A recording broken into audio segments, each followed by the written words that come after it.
All right, greetings and salutations, beautiful humans. I want today's video to be a pep talk, a pick-me-up, something that you can come back to time and time again whenever you find yourself falling into despair and getting really overwhelmed by the state of the world, overwhelmed by your current personal experiences, and just being really afraid of the future. That's what this video is for, to help bring you back to this present moment. And I want to remind you that there is so much purpose to you. There is so much purpose to your life. Nothing is accidental. And what we're living through right now in our personal lives and collectively is the past catching up to us. The present is created by the past. So in this present moment, politically, economically, socially, things are fucking scary, but it's because they've been terrible. In the history of humanity has been awful and violent and gross and evil, and everything's catching up to us, and everything is becoming harder to ignore. This is actually a good thing, because when we can only create change by acknowledging where we are right now.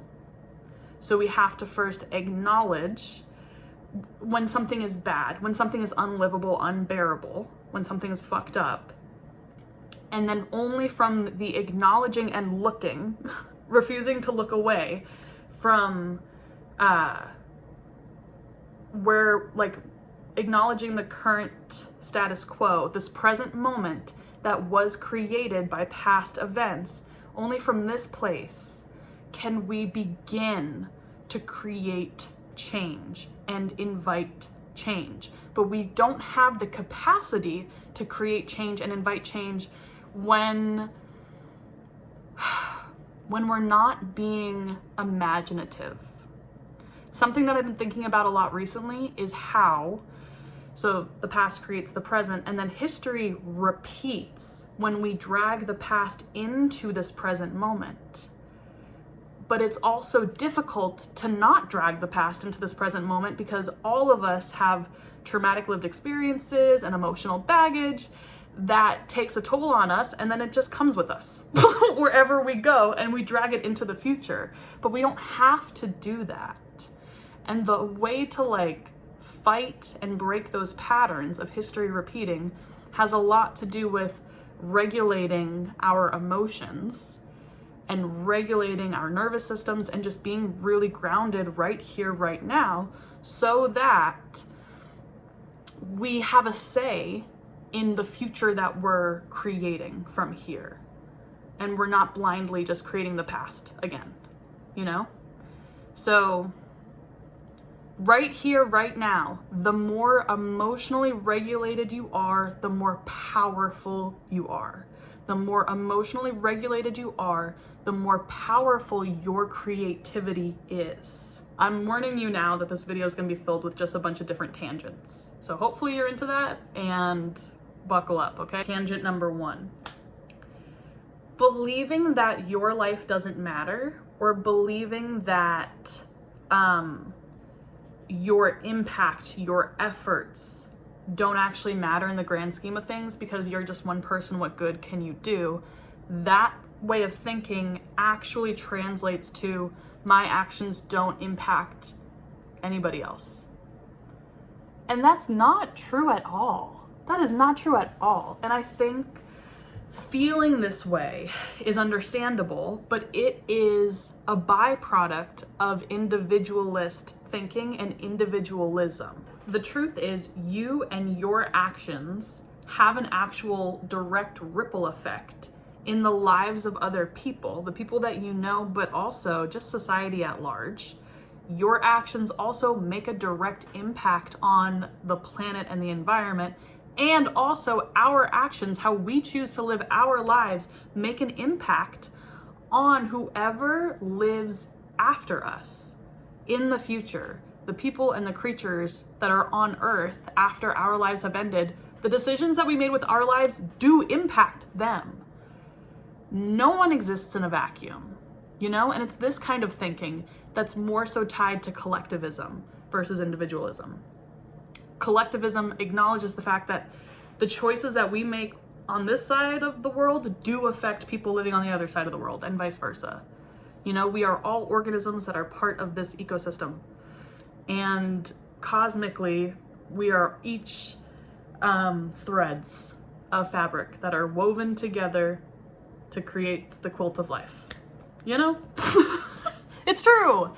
And sometimes it's difficult to actually realize the ripple effect that you do have on other people, because our experience on this planet, in this body, you are an individual. You do have your own little self-contained brain and thoughts and perspective, and like, it's a unique individual experience in this realm.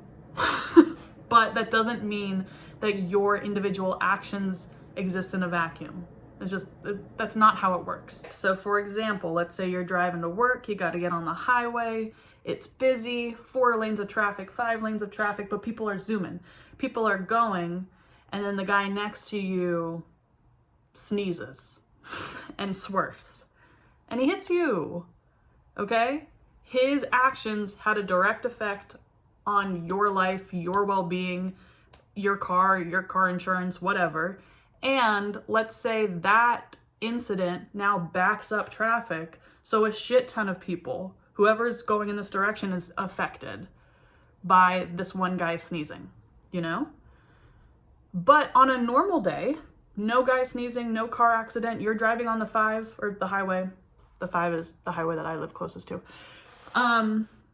You're zooming, people are going to their respective places. Like, when there's no accident, when nothing's out of the ordinary, then we take it for granted that we do have a ripple effect in the lives of other people. Because everyone was driving safely, we all helped each other get to work safely or whatever, you know? But when everything's going smoothly, we take it for granted that we're working well as organisms that are part of an ecosystem. Does that make sense? It's only when someone is acting up, it's only when someone is, I don't know, typically starting some shit, starting some drama or whatever, that it becomes obvious the impact and the contagiousness that we have upon other people. So to wrap up this thought, you being a safe driver does actually have a positive impact in the lives of other people, because you're helping other people stay safe when you're all on the road together. But we don't typically get to see the positive repercussions of us just being safe and us just doing what we normally do and living out our little lives. We don't get to see the ripple effect, usually, okay? But it doesn't mean that it doesn't exist. Hopefully you can use this concept of understanding that your actions really do affect other people, your life, the way you spend your time does affect other people. Hopefully you can use this to empower yourself and realize how much power there is in your choices. There's so much power in how you choose to spend your time.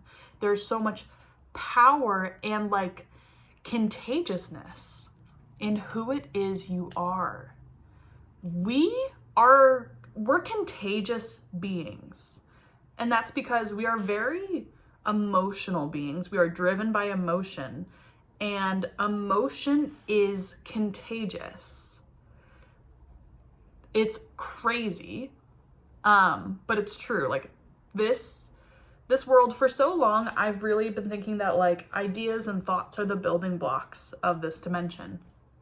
It's got to be feelings. Feelings are the building blocks of this dimension. Nothing exists. No idea can even be formed without feeling.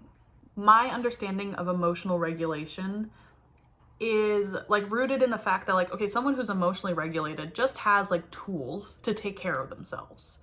Tools could be therapy, EFT, breathwork, meditation, walking, spending time with your friends, like journaling, anything that helps you center yourself, get grounded, and process your emotions.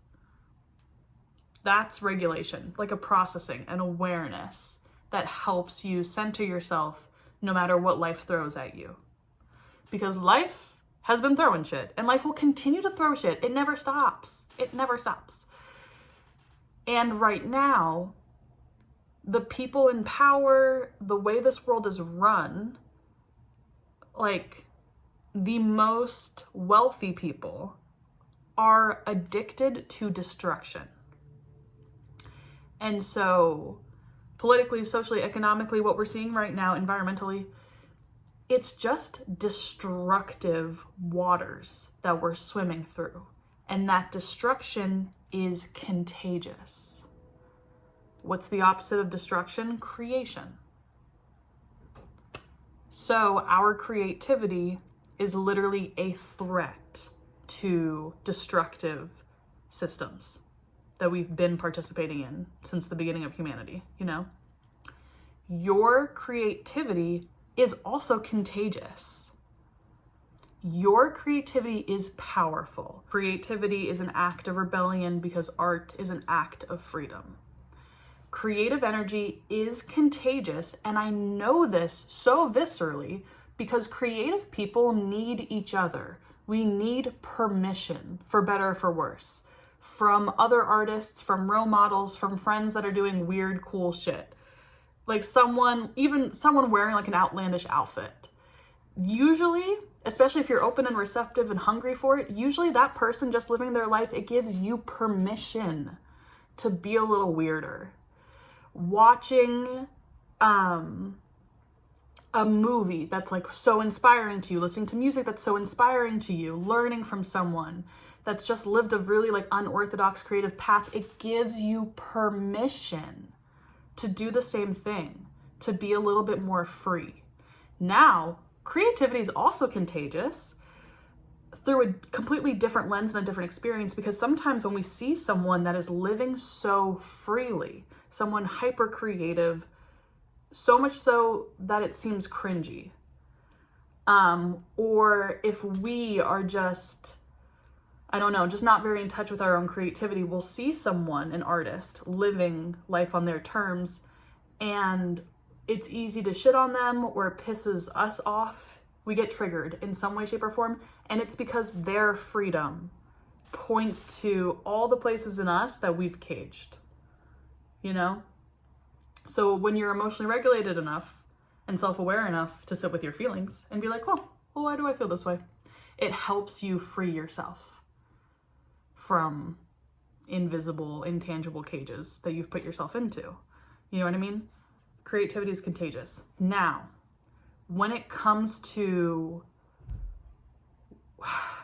using collectivism and understanding that our actions do have a ripple effect in the lives of other people, but now as creative people, we want to be able to serve the whole. We want to make art that feels important. We want to make art that feels relevant. We want to comment on culture.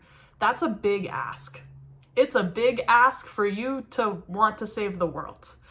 And like most people that come into my orbit, most artists that I've worked with, that's where their heart is. They want to make radical change. They want to be a part of the right side of history. Like they want to do shit.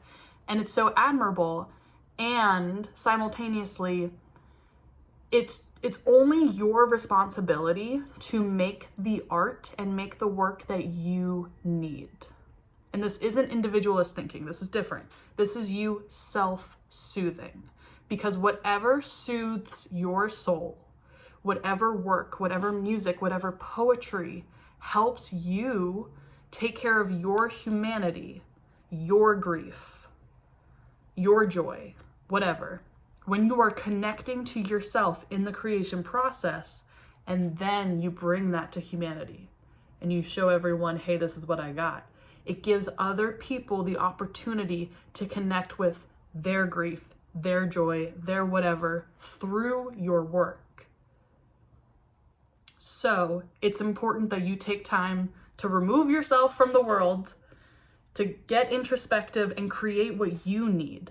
Listen to yourself and like the ideas that have been rattling around your brain forever, and the new ideas that you have, like sit with all of it, and whatever feels like it's going to be the most self-soothing, prioritize that. Self-soothe in your artwork, and then please, please, please, please, please share it with the world. It's not selfish to pursue a creative career. It's not frivolous to pursue a creative career. This is what you came here to do, and we need you. Calling it a career minimizes and sterilizes the work that you're doing. Okay, this is a path that you are walking. And I understand that it can be so scary to share your art, share the music, share the film, actually really full send it in this direction. But this is what changes the world. When you are willing to be brave enough to generously share pieces of work that have helped heal you. Your work that you've used to self-soothe, by giving it to the world, that's how we actually heal the world through art. That's how we have the opportunity to change culture and have different conversations that we normally wouldn't have vulnerable conversations and awaken something in other people because you took the time to like do your shit. And then you were brave enough to share it. Because destruction is the norm, and because destruction will continue to be the norm, living a creative life and finding the time to prioritize your creativity and working up the courage to share your creative projects, it will always feel difficult. And it does get easier the more time you spend doing things, and like you get better and better at handling the difficulties. But it will always be difficult because you will always be swimming upstream. If you feel really discouraged right now, remind yourself that you are literally swimming upstream. There is so much internally and externally that you are constantly fighting. A creative life is a fight. It's not supposed to be easy. If it was easy, the world would be so different. So different. So you are not just an artist, you are a fighter. You are a warrior. I'm giving you permission to like own that archetype, play around with an archetype that feels empowering to you. You're literally fighting the good fight by working on your arts and crafts. Artists are troublemakers. Artists are rebels. Give yourself permission to be so much more of a troublemaker, so much more of a rebel. Okay, we need to kill off the little good girl, good boy archetype because it keeps us submissive to a life of destruction instead of dominantly living a life of creativity. The rapper Tierra Whack once tweeted, "If you're good at art, you should never behave." Baby, I don't care if you're bad at art. You should never behave. An artist should never behave. You should be trouble. We should cause some trouble. I want you living your life to the fullest. Out here making mistakes, falling in love, getting heartbroken, making art about it. For the plot, for the poetry. Things like perfectionism and a fear of making mistakes and just fear in general keep us locked in to this current version of ourselves. Like perfectionism protects us from not really fucking up this version of ourselves. But if we're not happy with this version of ourselves and we're not happy with this version of the world, then what good is our perfectionism doing? It's just keeping this version of ourselves alive. So in order to create a more beautiful future for yourself and the collective, it requires not being a perfectionist, not being held back by your perfectionism, letting yourself do things messily, letting yourself make a mess. Another way that we stay locked into this version of ourselves is through consumption, overconsumption. Overconsumption of media, specifically the news, but even just consuming any kind of media that's not expansive. So your creativity is a muscle, and we need to exercise this muscle to keep it strong, but we also need to be fueling our muscles. And so you need to be watching things and going to museums and listening to music that really inspires you. You need to be reading books with the intention of like consuming for the sake of inspiration. Scrolling on TikTok is kind of like junk food. So from time to time, junk food's fine and it's fun and it's nice, a little treat. But you cannot be spending all of your time or majority of your day, hours a day, consuming and consuming and consuming crap, and then wonder why you feel like crap, okay? So practically, I really recommend having strong boundaries with your phone, strong boundaries with how much you scroll, when you scroll. Do not scroll first thing in the morning and before you go to sleep at night. Please. It's this delicate balance of like wanting to be informed, right? And wanting to know what's happening. And so much is happening all the time, and so much will continue to happen that it's overwhelming, right? And we've heard this rhetoric before that like our nervous systems aren't used to having access to this much information. A couple things. One, I love the internet. I love that we have access to this information. Thank God we have access to so much information. Thank God. Thank God we have access to people's lived experience of traumatic, catastrophic events. And we don't have to rely on mainstream media to receive information. One, that's fucking cool. Simultaneously, we do need boundaries with it. And so maybe you can set up office hours for yourself, where at a certain time during the day, that's your scroll time, okay? And then we're putting down the phone and intentionally reaching for things that are going to help expand and inspire us. You need to be doing that. It is so important. All right, another thing. Action heals anxiety. So whenever you're feeling really anxious about something, it's so important that you stop, check in with yourself, and ask yourself, what is within my control right now? What are some actionable steps that I can take right now to get in my body and out of my mind? And so when it comes to being anxious about world affairs, well, actually, what's in your control right now? Do you have the means of donating money, donating resources, food? Things like protesting, things like voting on a local level in our local politics, and also finding organizations and communities to support or be a part of. Anything in this realm, anxiety is a form of excess energy. So it's very powerful for you to choose to use your anxiety, use this excess energy, and channel it. And do something that helps you feel a little bit more hands-on and solution-oriented. And anytime you get in your head about how, oh, me protesting doesn't actually matter, doesn't actually do anything, me voting doesn't actually matter, doesn't actually do anything, baby, remember, actually, you do have such a profound impact and effect on the lives of other people. You just don't see it. You don't get to see it all the time. What does matter is how you spend your time, and how you spend your time right now in the present creates the future. And you know what? Maybe protesting doesn't actually do anything, especially if you're at like a very like organized, sanctioned one in your neighborhood, right? But it's nice to show up and see community support. It's nice to show up and realize that people care. It's nice to be around like-minded people or whatever. So you do what is within your power and what feels good and right to you, always. Now, when it comes to one of the most effective ways that we can incite some change and some resistance, boycotting. How we spend our money makes a direct impact in economics and politics. Boycotting is so insanely effective. Choosing to like be knowledgeable and be aware about like what companies are doing what, who's supporting who, and choosing to be picky with how you spend your money.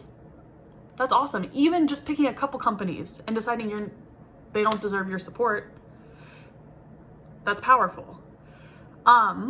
It's also so powerful and really important that we do like shop small and we shop local. And we're supporting small local artists, and we're showing up at community events, and we're going to mom and pop grocery stores, you know, and supporting small business, supporting family businesses.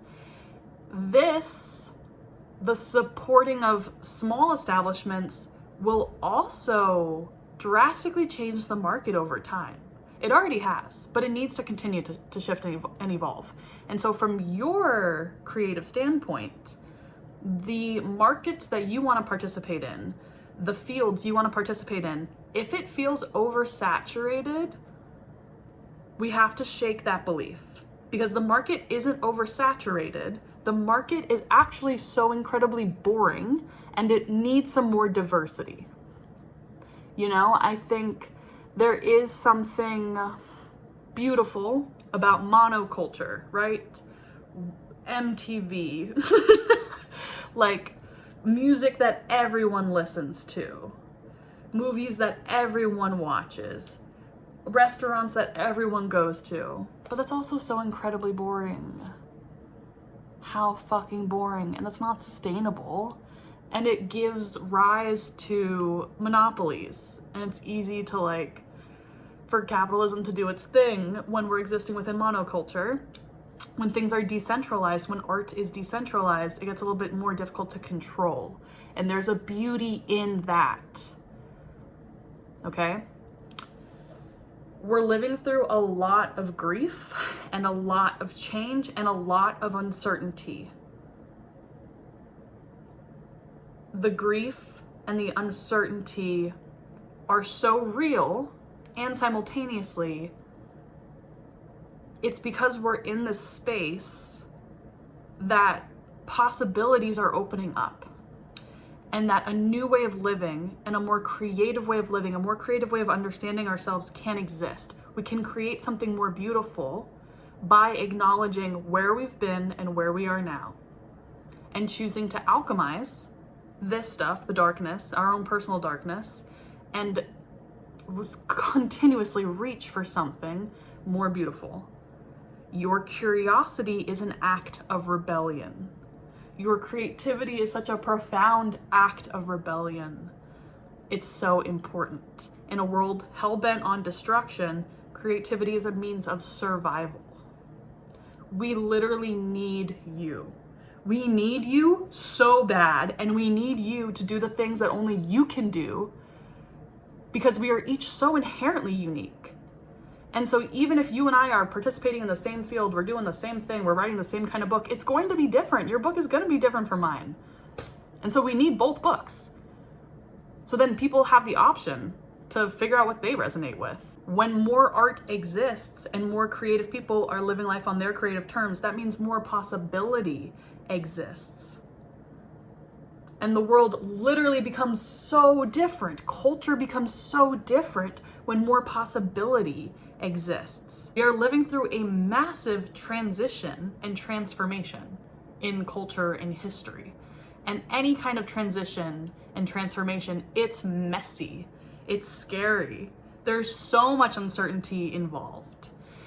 And the thing about this transition and this transformation is that we literally, it's a fight. It is a battle to reach for the future, a more beautiful future, and not let history repeat, not let the past dictate where we're going, you know? So if it feels like a fight, if your daily life, your daily routine feels like a fight, there's nothing wrong with that. You're not doing anything wrong. You're supposed to be scrappy and resourceful and a troublemaker and some kind of warrior on the front lines of your life.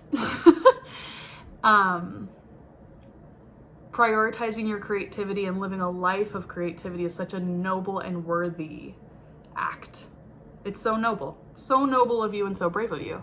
And also, when it comes to creating a more beautiful future for ourselves, personally and collectively, we don't have to know exactly what that looks like.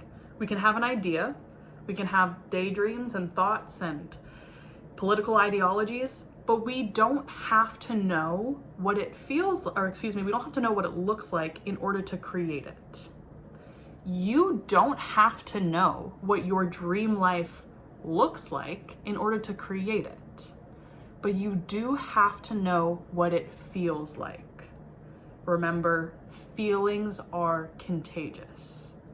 The more, and this is like a manifestation technique, the more you can practice entering into the feeling state of that which you want, it's that feeling state that comes with you and helps attract experiences and opportunities that evoke that feeling within you. You know what I mean? So like, If you started having a little meditation practice for yourself, 5 minutes a day, you practice feeling excited because you want that. You want more things in your life that help you like feel excited.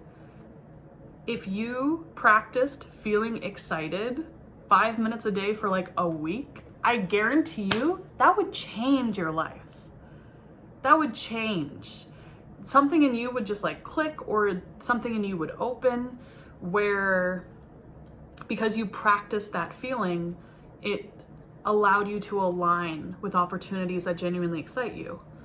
The more we practice feeling connected, feeling hopeful, feeling inspired, feeling creative, doing what you got to do, getting your hands dirty, going out there to feel like you're helping in some kind of way, the more you can do that, those feelings attract the future that we want for ourselves. Your emotional regulation is powerful, and it's attractive. It's contagious. Okay? Be so gentle with yourself, navigating your own mental health, because you don't have to do this shit perfectly. You don't have to do anything perfectly. Perfect's never the point. Devotion is the point. Being devoted to taking care of yourself, being devoted to your creativity, being devoted to love, being devoted to hope, being devoted to being as present as possible. But sometimes this present moment, which was created by the past, requires that we work through the past so that we can get to a future where we're more present. Okay? This shit is hard. It's hard. It takes time. It never ends, like I said. So please be gentle with yourself. Also, please pat yourself on the back for all of the incredible work and all the incredible things that you've already done. I know you're such an outstanding person, and it does no one any kind of service for you to diminish who you are and how pure your heart is. Being humble doesn't serve anyone. It doesn't. We need you confident and radiant and full of self enough that you have the capacity to like love on other people.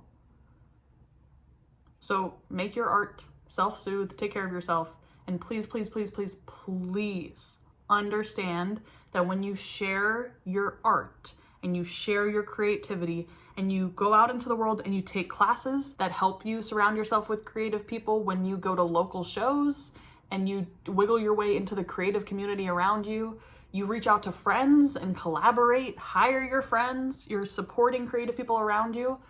That is so important because every single little teeny tiny effort you make, it helps make this world a more creative place.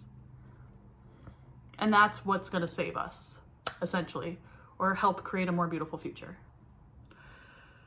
I love you so much. Thank you for hanging out with me. I hope this hit something in you. And I'll talk to you soon. Love you. Bye-bye.